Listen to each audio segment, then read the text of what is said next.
Before this sharing, I would like to introduce my main Dharma teacher, Khenpo Sodachi.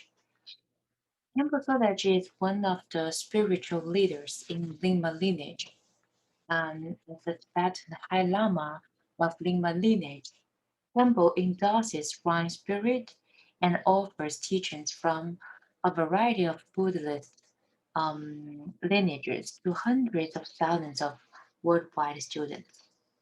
Campbell is a virtual guru and a Dogen lineage holder. He is empowered to transmit Vajrayana teachings and practice.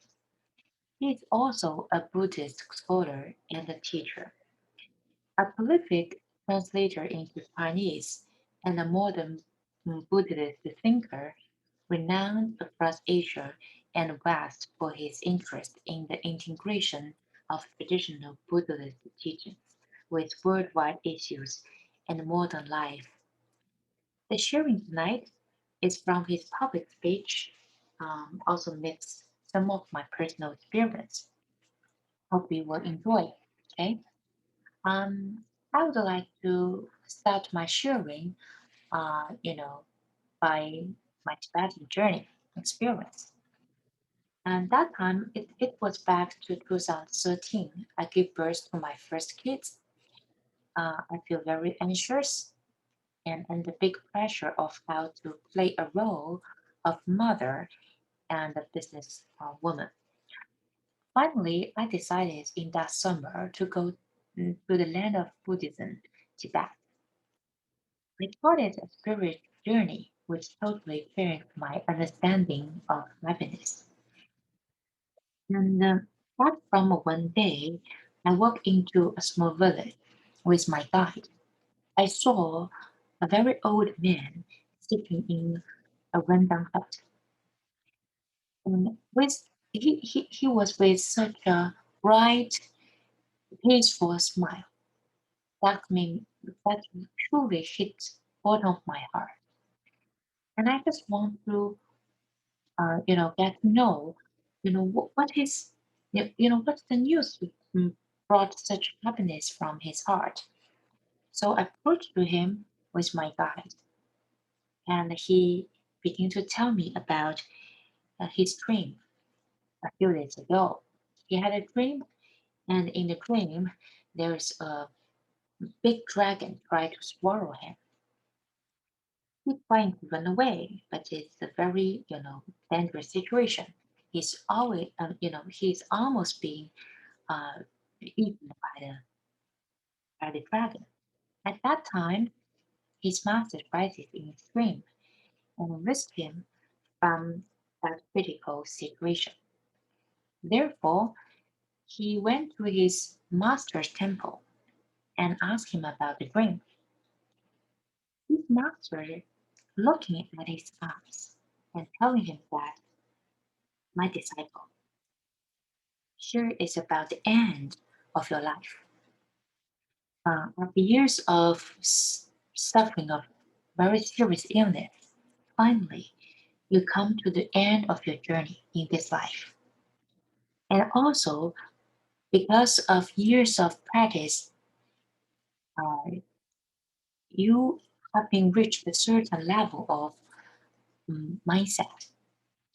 And I will be the one who guided you to a very bright next life, to guide your spirit to the new body and new journey. That's all from the Dharma teacher, the benefits of the Dharma teacher. He told me that he was very, very happy when he heard of that, and he finally feels like everything pays off and he no longer will suffer and he will have a much brighter next life because of Dharma practice. And at the same time, his 20-year-old boy, after heard his dream and what Master shared with him, decided to go on faithful journey. And in that journey, he will bow every steps of the way. And from his village to Lhasa, it will totally took about 6 months. And let's take a look. And about this faithful journey and what it looked like. All right.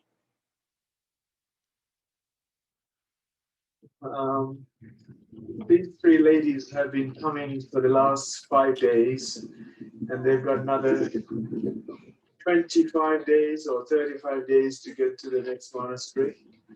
And they just keep doing this. How amazing is this determination in life and the determination of um, the amazing energy and the amazing courage and the amazing heart and the mind and the soul and the body.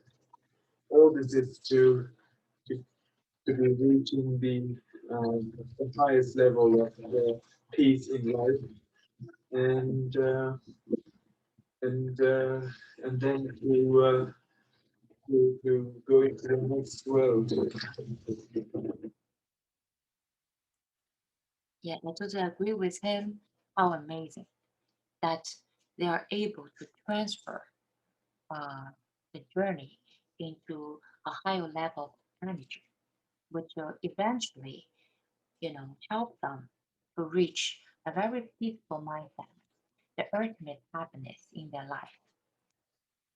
So, as I said during the journey, I had an impression that Tibetan people, compared to people I met in big cities like Shanghai or New York, always are happier and more peaceful. Um, As I can tell, the Tibetan, uh, in some aspects, do enjoy more inner happiness than either the Han Chinese or the Western world.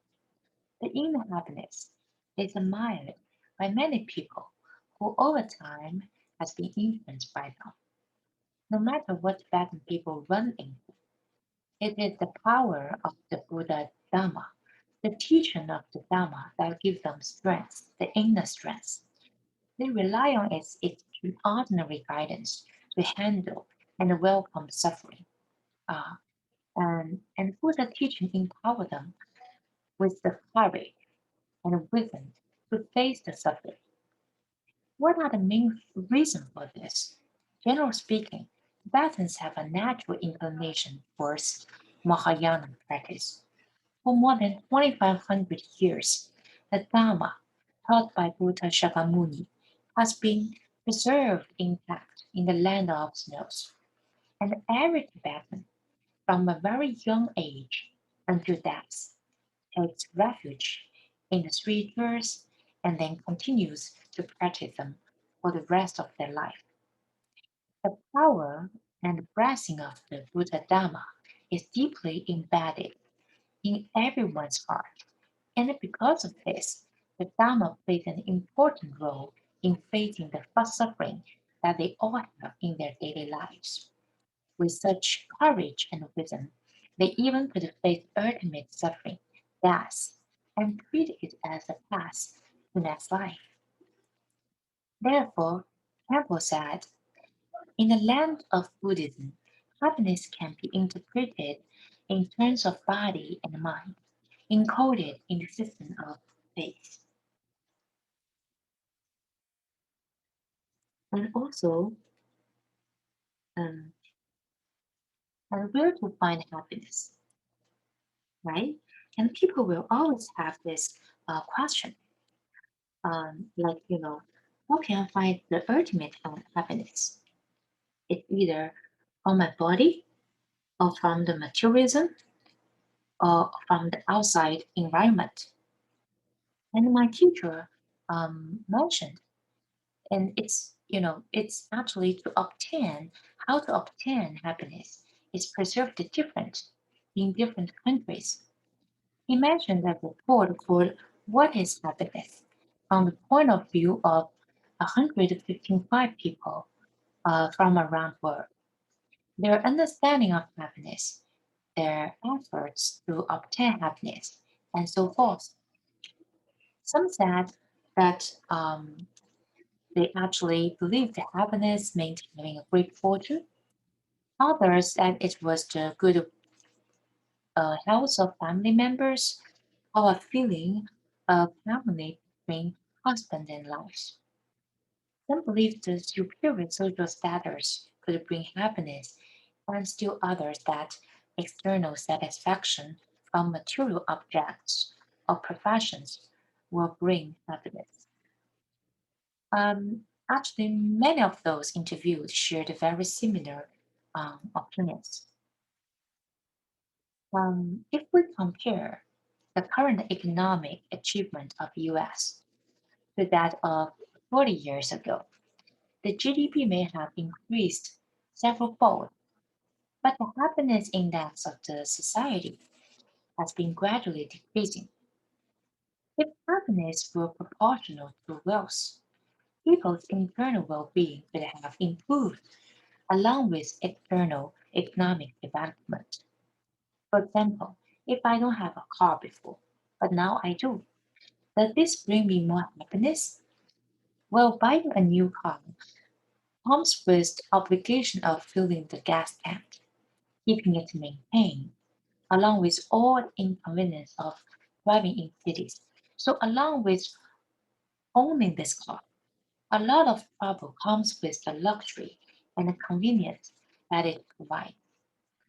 So for all of us, it's very important to analyze and investigate the roots of suffering.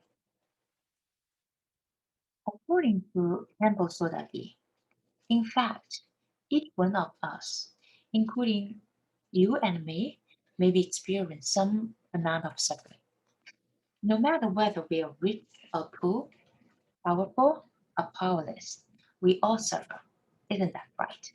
Whenever suffering arises, how could we face and recognize it? This is the most important issue. But Buddha taught that we as human beings suffer from birth, the old age, sickness, and death. Everyone experiences sufferings, which can be further classified into primary and secondary sufferings. There are the kinds of sufferings that definitely exist in our life. That is why it is particularly important to learn about them first. Therefore, there is a very important question raised by my people: why we suffer. He taught me the four noble truths. First, the truth of suffering. And we need to identify which is the real reason behind to bring us to suffering. Okay? And so that's what we mean is the truth of the cause of the suffering. And then we have to know, through a pause, how to end of the suffering. So what we call it the truth of the end of suffering, right? And there is also the truth of the past leading to the end of the suffering. Okay. So and there are two very important root causes revealed from Buddha Dhamma teaching: attachment and impermanence. What is attachment? My master shared in a public teaching a story about an American professor who invited his students to take the test. He asked them to write down the name of 20 people they care most about. And one female student wrote down 20 names, including her relatives and husband. Then the professor asked her to pick four of those names that she cared about most. So she picked her husband, her child, and her parents, right? Then the professor asked her to pick only the names of one who brought her the most happiness. As he thought it over, he considered that her parents would die before she did, and that her children would eventually have their own life. So it seems like her husband was the most likely to bring her happiness in her life. So she put her husband's name as the one who could bring her the most happiness.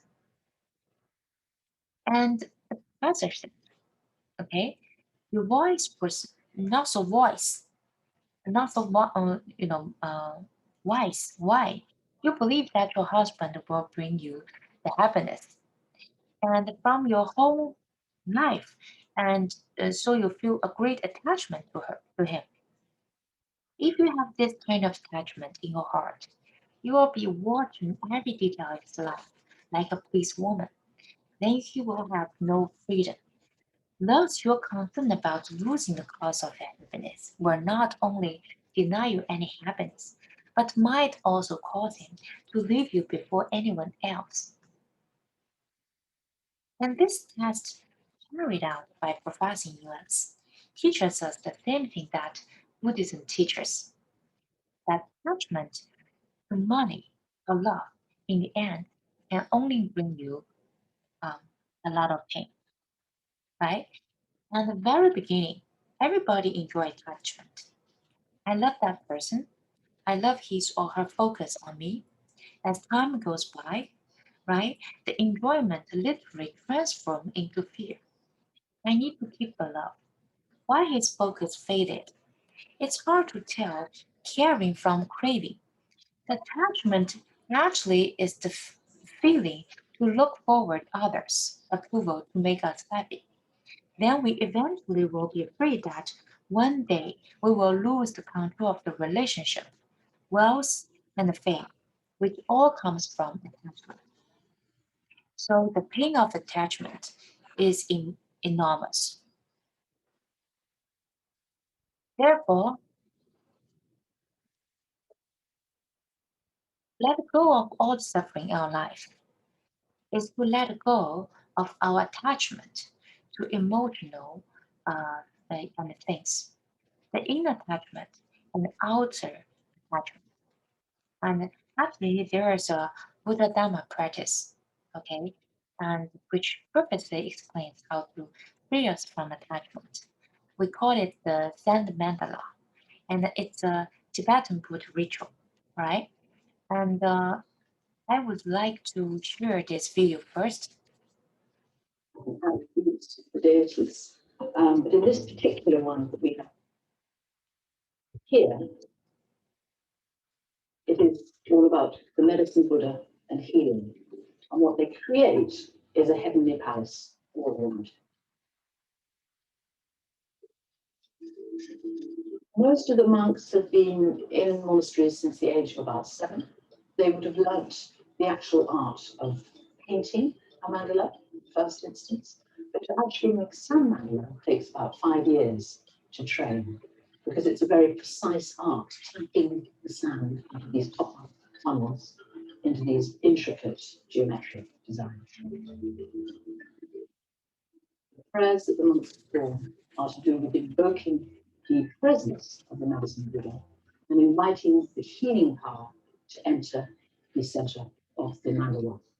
And then throughout, when they're actually performing, creating the mandala, they are meditating on that same image. And for those people who are watching, every grain of sand, this form of Buddhism is about developing your mind potential, a way of transforming the mind. So the person who is using this in meditation would imagine themselves as the medicine Buddha in the center, and they would try and break down the barriers of their normal deluded life into the pure enlightened mind of the Buddha. The very important Buddhist belief is the impermanence. They don't believe that death is the end. It's just a passing phase. It's our essence that carries on, but also that you shouldn't be attached to anything. So the idea of the destruction of the karma is really putting it to bed, if you like. We return to the elements, so too did the karma return to them.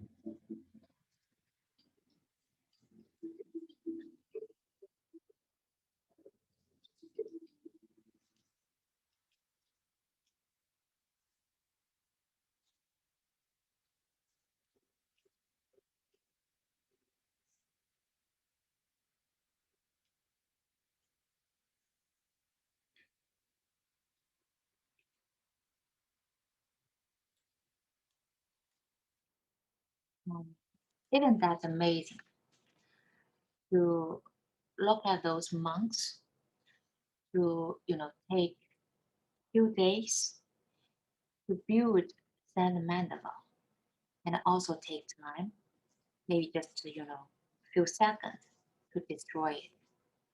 It's actually a very high level of meditation, but it also provides us to view how how Buddhists destroy the mandala.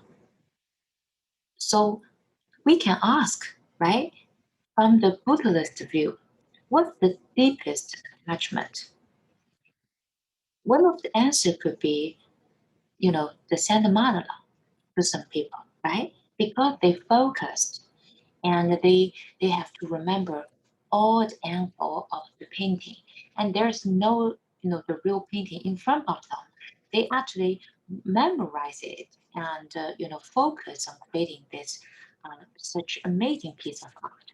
So to those who create Zen mantra, actually they should have attachment, and they show their face to Buddha, and actually uh, they of course everybody loved what they created. But why they could destroy Mandala at the date of painting? Because it's a Buddha teaching. It teaches them you need to detach you from everything, including the good thing like ritual, right? So people might also ask why we must detach us from good things such as ritual. And from my master point of view, the Buddhist method of meditation on emptiness, viewing all phenomena as empty by nature, will steer us away from suffering and towards the cultivation of happiness. And this is very important to cover.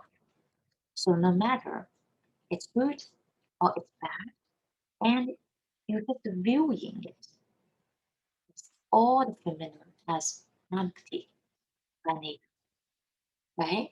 So you don't judge and you don't feel it's good or bad, and you only to practice detachment.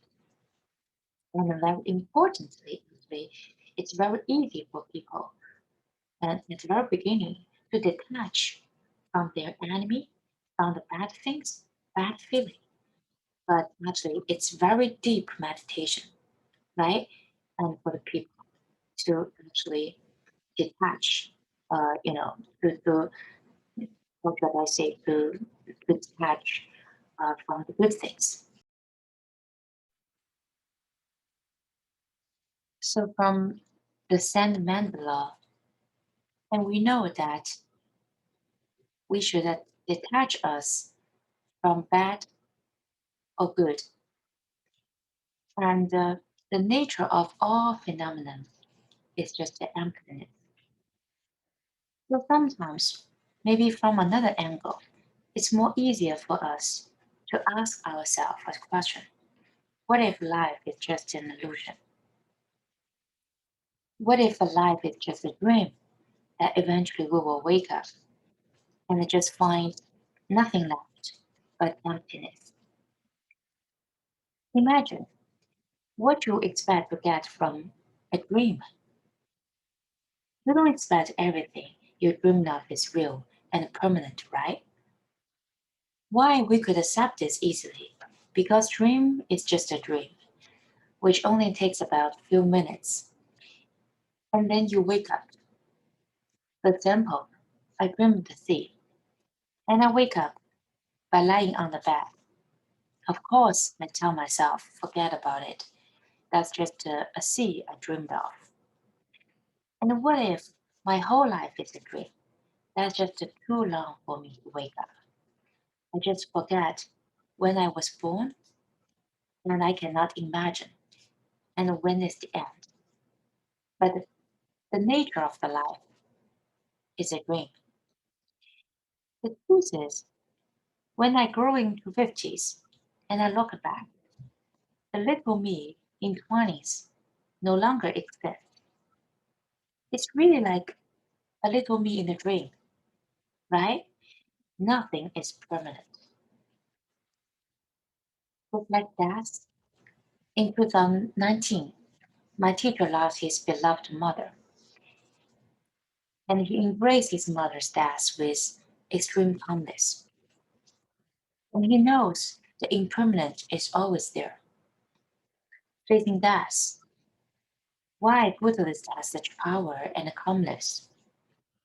Because Buddha said, life is just like a dream, flash of lightning, a bubble, and everything surrounding us changing so fast that we know no matter how much effort we take, we won't be able to save any moment. People we love or things we cherish won't be there forever. They will eventually gone one day, sooner or later, just like, Santa Madala. This is actually a very important approach to cultivate happiness. Buddha taught in Diamond Sutra that life of separateness can compare to a dream, a phantom, a bubble, a shadow, a drop of dew, a flash of lightning. If we practice this teaching for years, we will know that there is a law of impermanence to all things. So, to release us from suffering, we should let everything go. We should not attach to things no matter it's good or bad, no matter we hate or love, because one day they will gone forever. And in summary, in Tibetan, people through years of Buddha Dharma practice and know how to detach from things they love or hate, and learn to understand all things are permanent.